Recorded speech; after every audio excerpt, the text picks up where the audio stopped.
Muy bien, perfecto.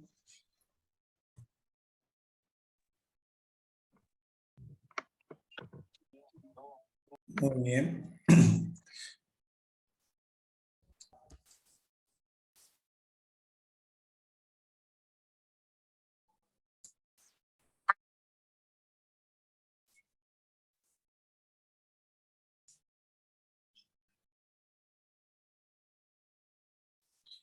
Bueno, ahí vamos.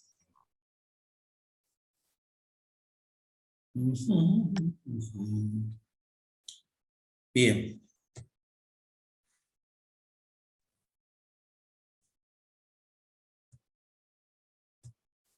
Y llegamos entonces a los tejidos. Ahí estamos.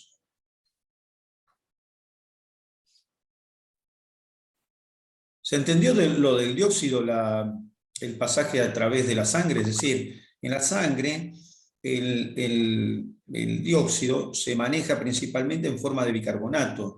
No se maneja ni como dióxido disuelto ni unido a la hemoglobina. Es decir, el dióxido se maneja formando una molécula diferente. Por otro lado, ese dióxido forma el bicarbonato, que a su vez puede unirse a sodio y guardarse en el plasma. Como, ¿para qué? ¿Para qué se usa el bicarbonato de sodio en el plasma?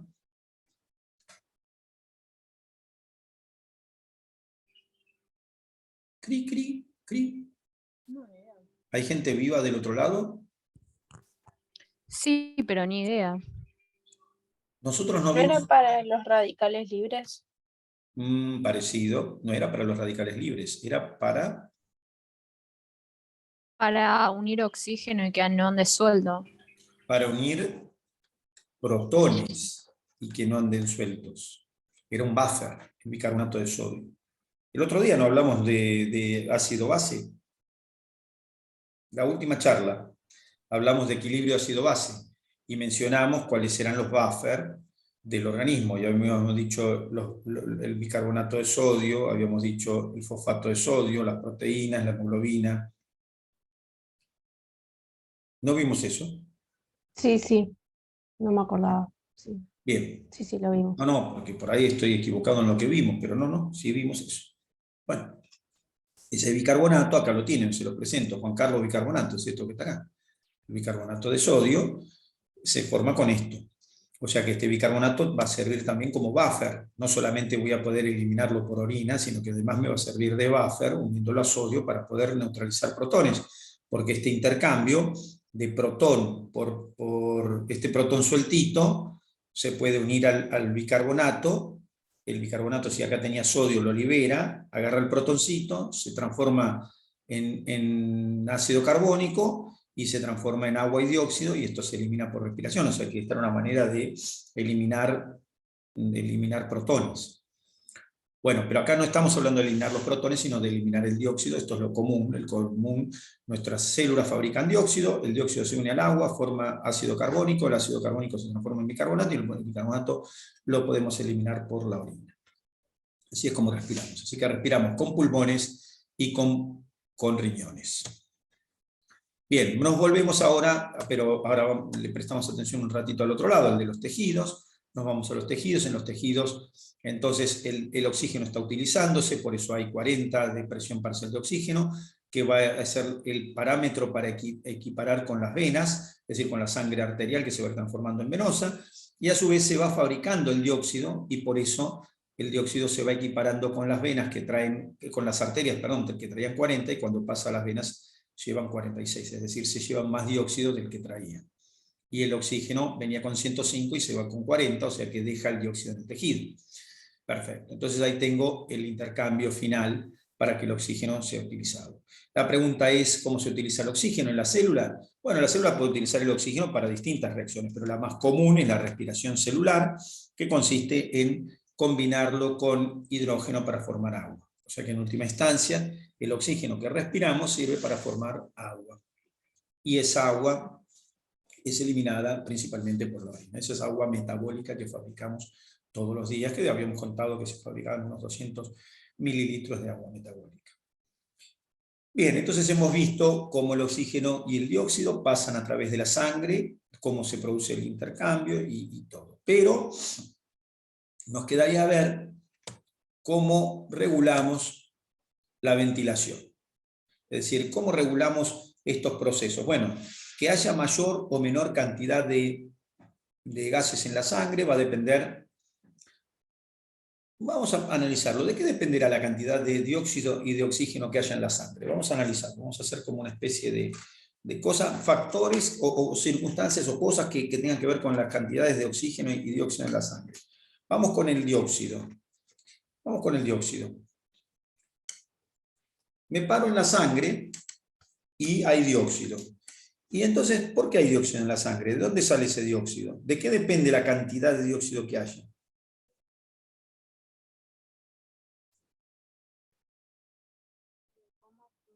¿De qué depende la cantidad de dióxido que haya en la sangre? ¿De cuánto está usando yo el tejido? ¿Qué querrá decir eso? No entendí bien. Estoy haciendo ejercicios y usando los músculos, entonces genero más dióxido. Entonces, de la generación tisular. Está bien. Entonces, el dióxido, generación de dióxido tisular. Perfecto. Entonces, depende de lo que genere. Está bien. ¿De algo más?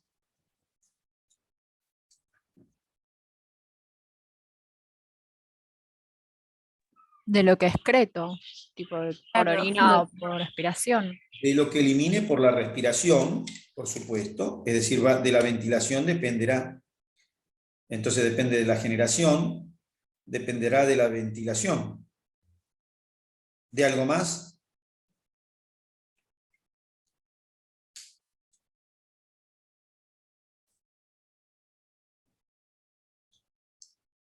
¿Cómo elimino el dióxido?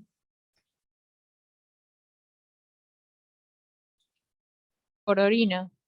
Bueno, entonces la función renal también he interpretado que tendrá algo que ver. ¿O no? Si la función renal Sí. es adecuada, la eliminación puede no ser adecuada. O si la función renal es excesiva, podría eliminar dióxido en forma excesiva. O sea que tanto la función renal como la ventilación, como la síntesis del dióxido son responsables del dióxido que tenemos en la sangre. ¿Y del oxígeno? Ahora, de la ventilación, ¿y de qué depende la ventilación? Porque ahí tengo que desglosarlo.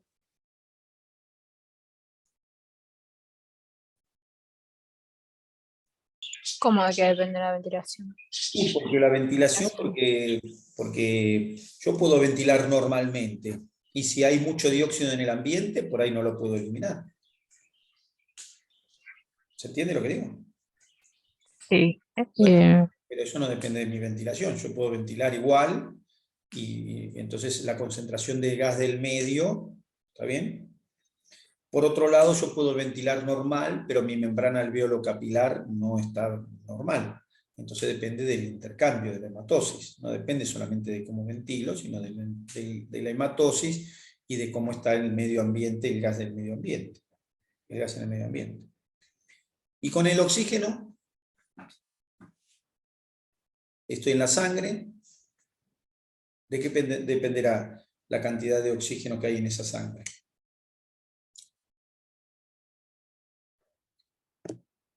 Y también supongo que dependerá de la ventilación y la hematosis. Muy bien, intercambio, perfecto, ventilación, hematosis, bien, hasta ahí estamos bien. ¿Y de qué más?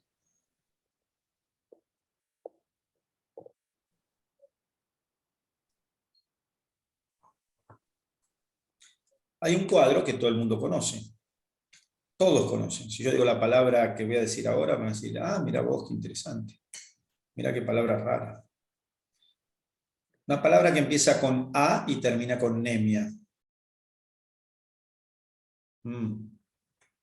¿Y qué es eso? La cantidad de glóbulos rojos en sangre. Casi. De la hemoglobina. Es la cantidad de hemoglobina, se mide en virtud de la cantidad de hemoglobina que hay en la sangre. Entonces, si yo no tengo hemoglobina, ¿puedo transportar el oxígeno?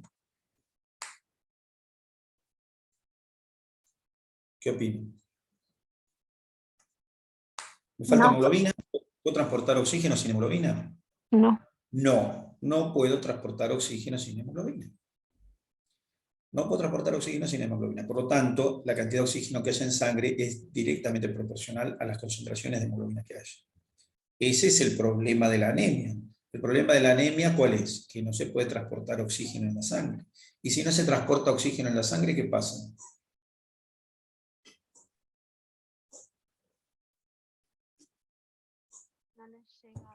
¿Cuál es el problema? La gente dice, Tejidos. ¿cómo? No les llega oxígeno a los tejidos. Ajá. ¿Y entonces? ¿Qué le pasa a la gente que tiene anemia? Hoy debo tener anemia. ¿Por qué? ¿Y por qué? ¿Por qué qué? Está cansado. Bueno, porque se siente cansado. Me siento cansado, tengo anemia. ¿Y por qué está cansado?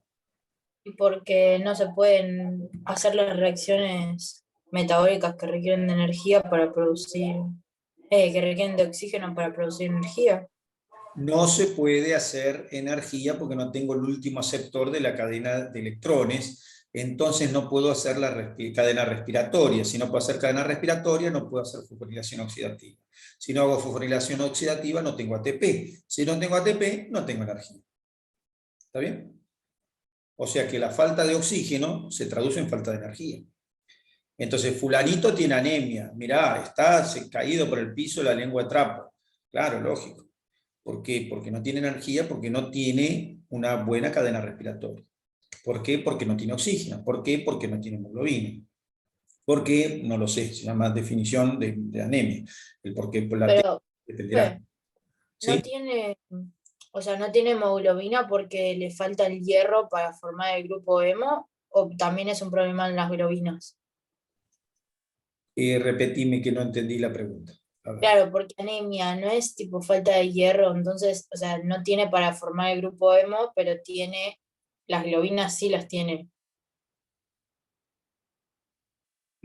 No, la anemia la tiene por lo que sea. Puede ser una anemia por falta de hierro, puede ser una anemia por falta de glóbulos rojos, puede ser una anemia por pérdida de glóbulos rojos, o porque no lo fabricó, porque tiene una pérdida. Puede ser, o sea, la anemia puede ser que la hemoglobina sea una hemoglobina anormal, o sea, las anemias son muchas, no hay una sola. ¿Se entiende? No. Sí, O sea, anemia es un término que hace referencia a la falta de la función de hemoglobina, pero no me explica cuál. Entonces tenés anemias ferropénicas que falta hierro, anemias por déficit de folato, anemias por déficit de vitamina B12, anemias hemorrágicas, anemias falciformes, anemias, tienes un montón de anemias, no es una sola. ¿Está bien? Pero en todas, ¿cuál es el punto común? No hay hemoglobina funcionante. ¿Entendés? Cri, cri. sí, gracias. Entonces, ese es el tema. El tema es que la hemoglobina es el factor de transporte. Entonces, si no tenés hemoglobina, no puedes transportar oxígeno. Entonces, entonces, la cantidad de oxígeno que tenga la sangre depende del intercambio, depende del aire ambiente, el intercambio va a depender de la membrana, de la frecuencia respiratoria, etc. Y después va a depender de la cantidad de oxígeno que tenga perdón, de hemoglobina que tenga mi cuerpo, la cantidad de oxígeno que encuentre, y por supuesto la cantidad de oxígeno va a depender de la demanda de los tejidos. Si los tejidos me ocupan mucho oxígeno y yo le oferto el mismo, entonces lo voy a consumir rápidamente y en la sangre podré tener menos. ¿Está bien? Bueno, pero ahí entendemos las distintas variables, para entender variables solamente. Bien, ahora me voy a qué? A que la ventilación es uno de los factores por los cuales se produce el intercambio de oxígeno, dióxido en los pulmones. La ventilación se produce por ciclos.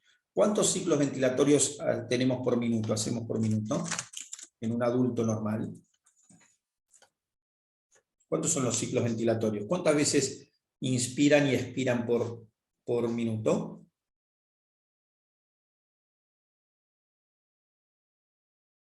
Entre 12 y 20. ¿Está bien? 12 y 20 veces por minuto, lo pueden hacer en un rato, se divierten haciendo esto, entre ustedes o con los vecinos. Bueno, perfecto, entonces tengo entre 12 y 20 veces por minuto la ventilación. Sí, ahora no apareció todavía el cartelito, pero si se corta vamos a hacer otra más, ¿de acuerdo? Bueno, entonces decía que 12 a 20 veces por minuto hacemos ciclos, hacemos 12 a 20 ciclos por minuto. Perfecto. ¿Y de qué depende que ventilemos? ¿Quién ordena la ventilación? ¿Ustedes están respirando ahora? Dios mío. Sí, Nadie. por suerte sí. Sí, Hay un par que sí, el resto no. sí, sí. El resto están ahí sin... ¿Están ventilando? Sí, ventilan, respiran, sí, fenómeno. Están ventilando. Perfecto. Y los que estamos ventilando, ¿estamos pensando en ventilar? Cada ventilación están... No, No, es como involuntario. Es como involuntario. Es involuntario, pero la palabra yo le diría otra palabra, le diría automático, más que involuntario. Voluntario es voluntario, porque yo le digo en cualquier momento, pare de respirar, y para. Siga respirando. O sea que es voluntario incluso el grado de inspiración que hagamos, mayor o menor. Entonces la voluntariedad no se pierde, pero sí hay una automaticidad. ¿Sí? Es decir, que la ventilación es automática. ¿De qué depende la inspiración? La inspiración en reposo, ¿de qué depende? ¿O qué produce la inspiración en reposo? ¿Qué es lo que la hace? ¿Qué genera la inspiración?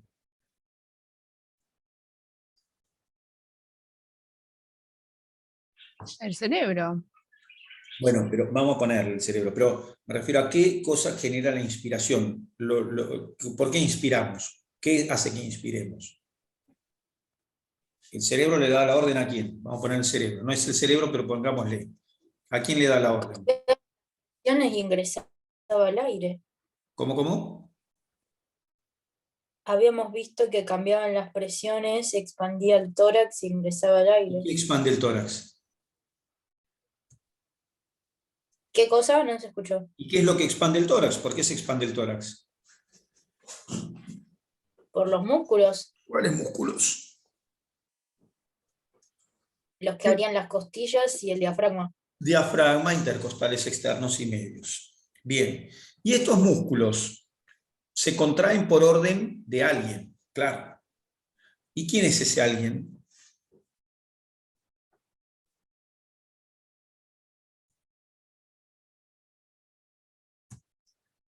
¿Quién le manda al diafragma que se contraiga 12 veces por minuto?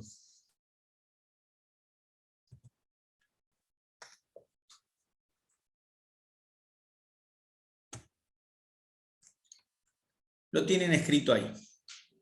El bulbo raquídeo y la protuberancia anular, que son dos partes del encéfalo, ¿está bien? Esas dos zonas son las que regulan justamente la ventilación. Es de allí de donde salen los axones que van a parar a los músculos de la inspiración y de la expiración para el caso que sea expiración forzada. Es decir, hay núcleos inspiratorios y expiratorios.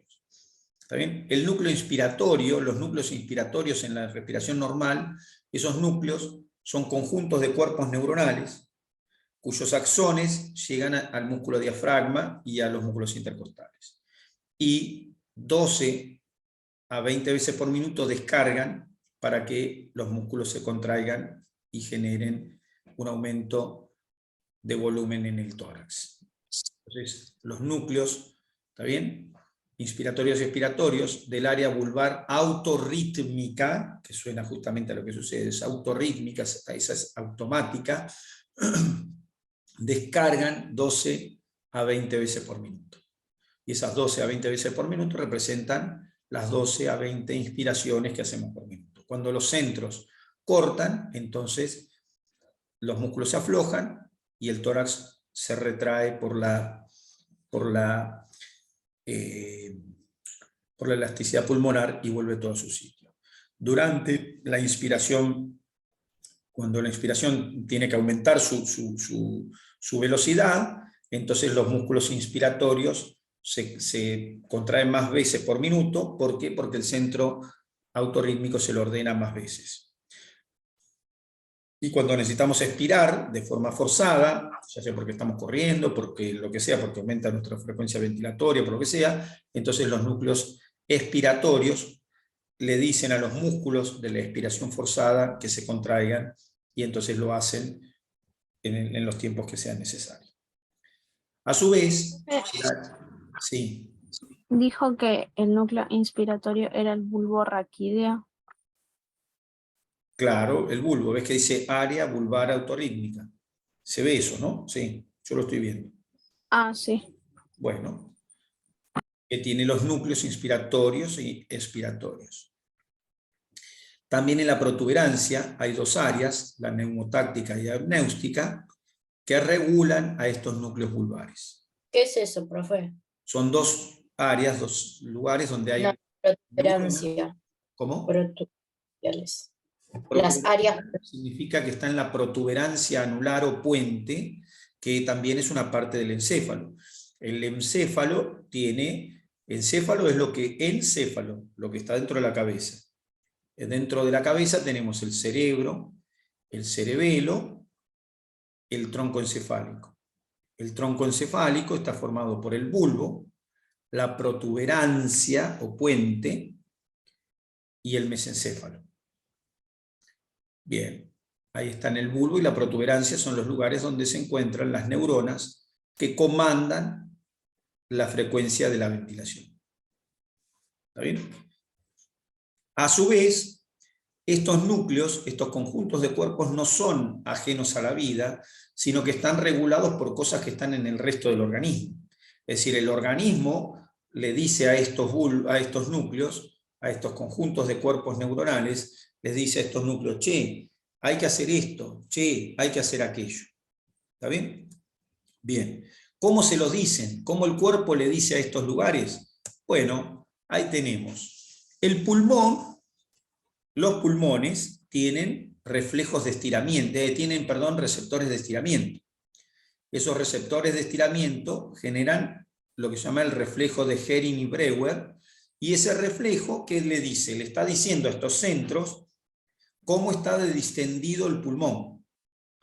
Cuando, por ejemplo, estamos inspirando, en una inspiración normal ahora, por ejemplo, en este instante, ustedes inspiran.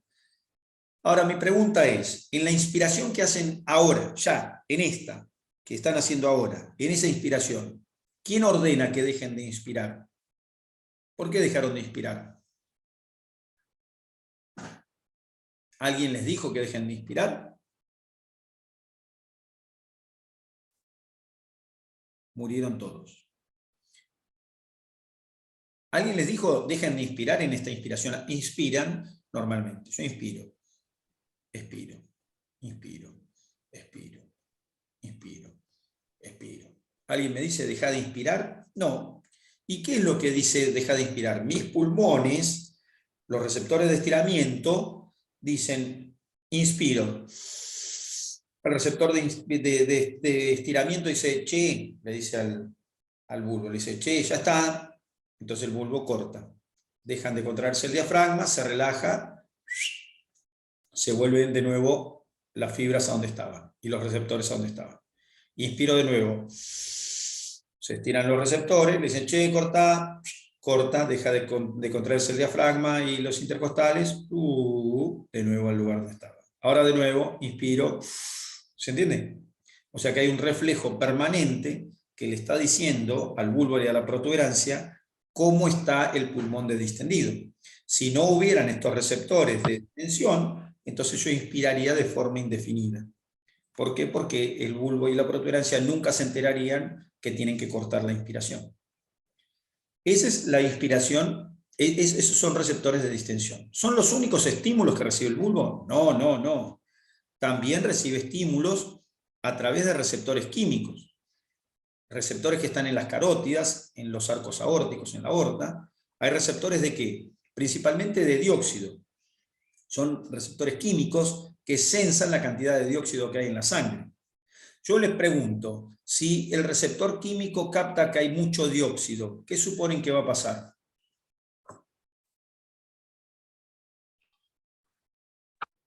Va a tratar de eliminarlo. Y entonces, Vamos a inspirar más. Va a tener que haber mayor cantidad de ciclos por minuto. Aumento de la frecuencia respiratoria. ¿Se entiende o no?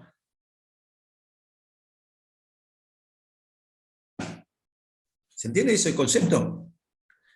Sí. Si hay mayor cantidad de dióxido, entonces voy a tener que eliminar mayor cantidad de dióxido, para lo que voy a tener que tener mayor cantidad de movimientos ventilatorios. ¿Y cómo se entera el bulbo que tiene que generar más cantidad de impulsos ventilatorios? Porque se lo están diciendo los quimiorreceptores. El quimiorreceptor le está diciendo, che, hay mucho dióxido. Y entonces el bulbo dice, bueno, descarguemos más veces, el diafragma se contraiga más veces, se generan más veces las inspiraciones y por ende más veces las expiraciones y intercambiamos más. También hay otros estímulos, el dolor, la voluntad. La voluntad, ¿podemos aumentar o disminuir la frecuencia de la frecuencia ventilatoria voluntariamente? Sí. ¿Sí o no? Sí. Sí, por supuesto. Al punto que hay gente que ventila y se sienta y empieza a ventilar cada vez más lento. Y así, y obtiene unas ventilaciones, pocas ventilaciones por minuto. Es decir, ¿se entiende? O sea que podemos bajar la frecuencia ventilatoria a voluntad. Y lo podemos hacer, de hecho, muchas veces a pacientes que están con hiperventilación y que están con procesos obstructivos, le decimos, mire, cálmese, cálmese, cálmese, baje la ventilación, y bajan la ventilación hasta que regulan la entrada de aire y se sienten mejor con sus procesos, con sus procesos patológicos. ¿Está bien? O sea que podemos voluntariamente modificar la ventilación, el dolor aumenta la frecuencia ventilatoria, las concentraciones elevadas de dióxido aumenta la frecuencia ventilatoria, las concentraciones bajas de oxígeno aumentan la frecuencia ventilatoria, en menor medida el estímulo es menor, la distensión de los pulmones determina dónde hay que cortar las inspiraciones, cuánto duran las inspiraciones y las expiraciones. ¿De acuerdo? Entonces ahí tenemos cómo regulamos la ventilación. Entonces hemos visto cómo se ventila, cómo se regula la ventilación, cómo es el intercambio de gases, cómo viajan los gases y cómo se utilizan los gases. Sarán, eso era el sistema respiratorio. Muy bien. Perfectísimo. Ahí está. Bueno, entonces ahora, una vez que hemos visto respiratorio, vamos a cambiar de tema, porque vamos bastante atrasados con todo, gracias a Dios. Y vamos a ver reproductor, siguiendo el temario como veníamos siguiendo. Perfecto.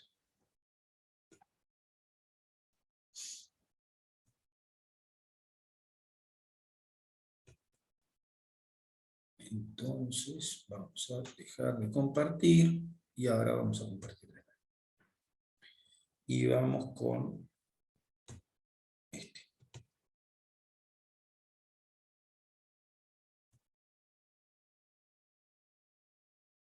Bien, perfecto. Bueno, entonces, nada, respiración, abandonamos la respiración, abandonamos el aparato respiratorio y nos vamos al aparato reproductor. Y dentro del aparato reproductor vamos a ver aparato reproductor femenino. Bueno, primero, espere que vamos a ver acá este otro. Primero que nada, les cuento, sabemos que desde el punto de vista del aparato reproductor, en el aparato reproductor sabemos que existen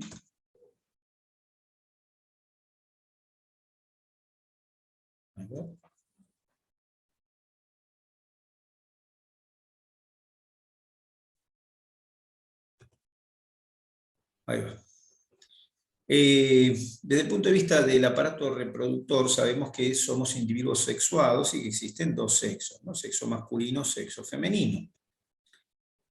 La reunión se va a terminar en 10 minutos, dice acá, pero nos conectamos de nuevo. Bien. Esperamos 5 y nos conectamos. Bueno, entonces era que... ¿Dónde está? Acá está.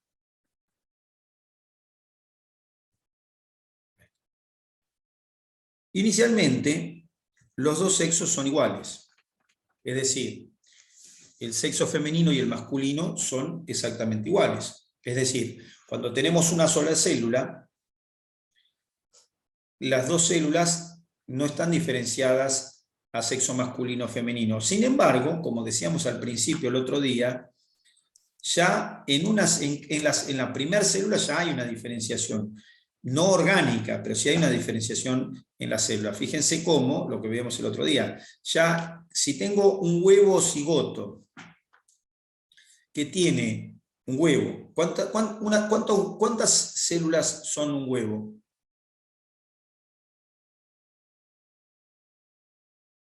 Dos, ¿no? Dos no, exacto, una. Claro, dos no. No son dos, son una, es una sola célula. El huevo cigoto es una célula que fue formada por dos células, pero en realidad es una sola.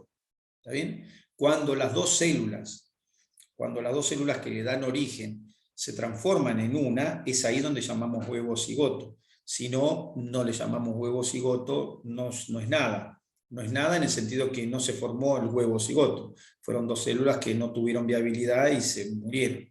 Entonces las dos células cuando se transforman en una sola, entonces toman el nombre de huevo cigoto. Cuando el huevo cigoto tiene ¿cuántos cromosomas tiene una célula humana? ¿Qué son los cromosomas? Empecemos por ahí. ¿Qué son los cromosomas? 46. 46. ¿Qué son los cromosomas? ¿No es el ADN súper enrollado? Efectivamente. Son porciones de ADN superenrollado. Y el ADN, cuando se superenrolla, forma 46 porciones en una célula somática común.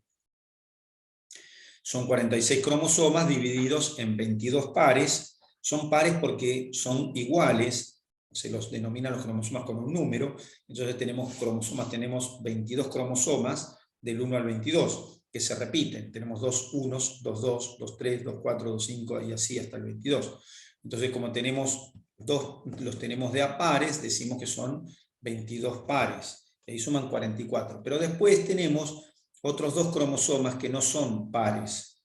Si son pares, si son iguales, pero si no son iguales, no son pares, entonces no los decimos como pares. Entonces tenemos un cromosoma más que puede variar, que puede ser un cromosoma que en vez de llamarle cromosoma 23, le llamamos cromosoma sexual. Y ese cromosoma sexual puede ser X o Y, de acuerdo a la forma que tiene. Entonces, como pueden haber cromosomas X e Y, no decimos 23 pares, decimos 22 pares más cromosomas sexuales, que pueden ser 2 veces X, en cuyo caso serían pares, pero pueden ser X e Y, en cuyo caso no serían pares. Entonces, por eso no utilizamos la terminología 23 pares, sino que usamos 22 pares más un par sexual. Bueno, ya cuando tenemos los cromosomas de una célula, ahí podemos identificar si el individuo es masculino o femenino. Es decir, si una célula huevo o cigoto tiene dos cromosomas X, digo que ese huevo cigoto ya es femenino. Y si él tiene un cromosoma X y uno Y, digo que esa célula es masculina. O sea que ya puedo determinar, a esta altura puedo determinar cuál es el sexo de acuerdo a los cromosomas. ¿Está bien? Pero eso no me determina cómo va a ser el sexo gonadal realmente. En parte sí, pero no del todo. Para que el sexo gonadal, es decir, el sexo de la gónada, se diferencia masculino-femenino, va a tener que pasar algo especial. Primero, va a aparecer en el caso del hombre, va a aparecer, ahí está, va a aparecer un factor que se llama factor antimülleriano, y este factor es una proteína. Ahora yo pregunto, si hay dos cromosomas XX, dos cromosomas XY. ¿Cómo se llama el factor, profe? ¿Cómo está escrito? Ah, no está escrito, ¿no lo ve escrito? No. ¿Y por qué no lo ve escrito ahí? Ah, porque no le estoy compartiendo. Pero bueno, no importa, si no le comparto, ahora le comparto.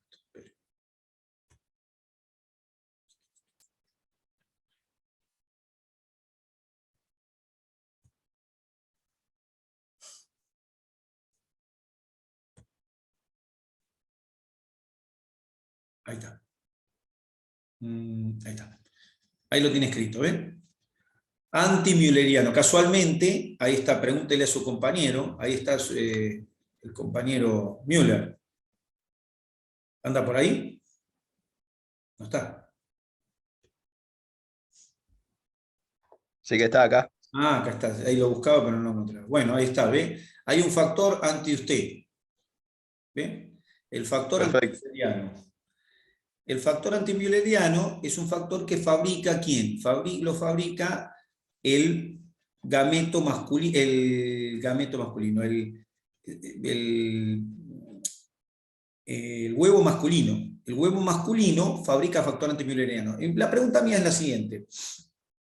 Si hay un factor antimülleriano, ¿no? Y el factor antimülleriano es una proteína.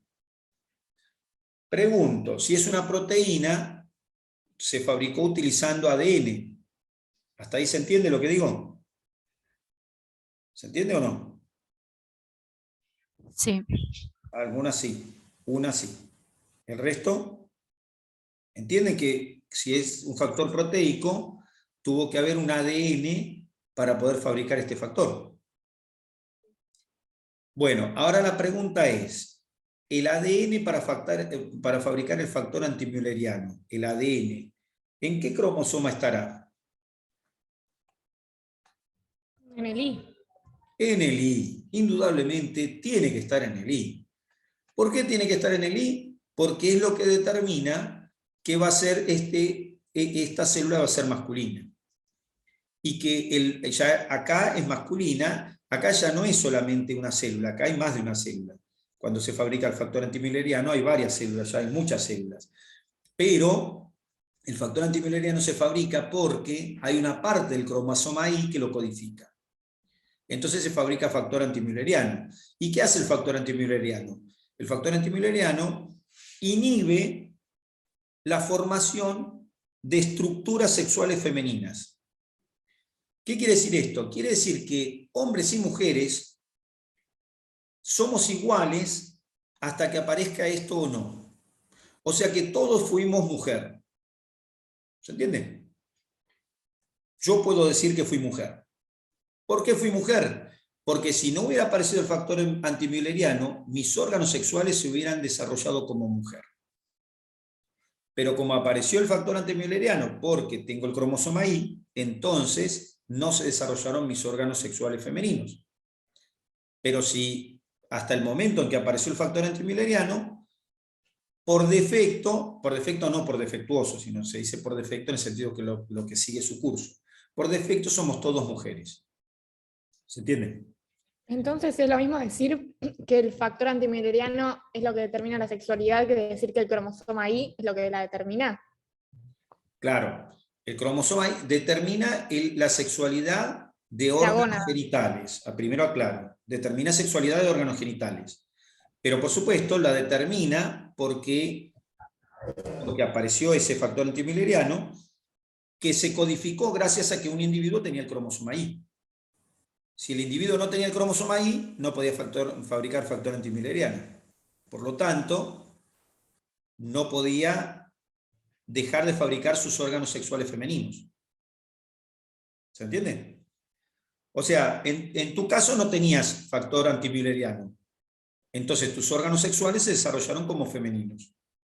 Si yo, cuando estabas en la panza de tu mamá, te ponía factor antimülleriano en el cuerpo, aun cuando fueras un gameto femenino y aun cuando fueras femenino desde el punto de vista cromosómico, hubieras desarrollado órganos sexuales masculinos. ¿Se entiende? Sí. Bueno, naturalmente, sacando estas cosas que uno inventa para que entendamos, naturalmente no sucede así. Naturalmente sucede que si tenés el cromosoma Y, fabricás el antimülleriano. Si no lo tenés, no lo fabricás. Como el que lo tiene, fabrica factor antimülleriano, desarrolla ya desde el punto de vista de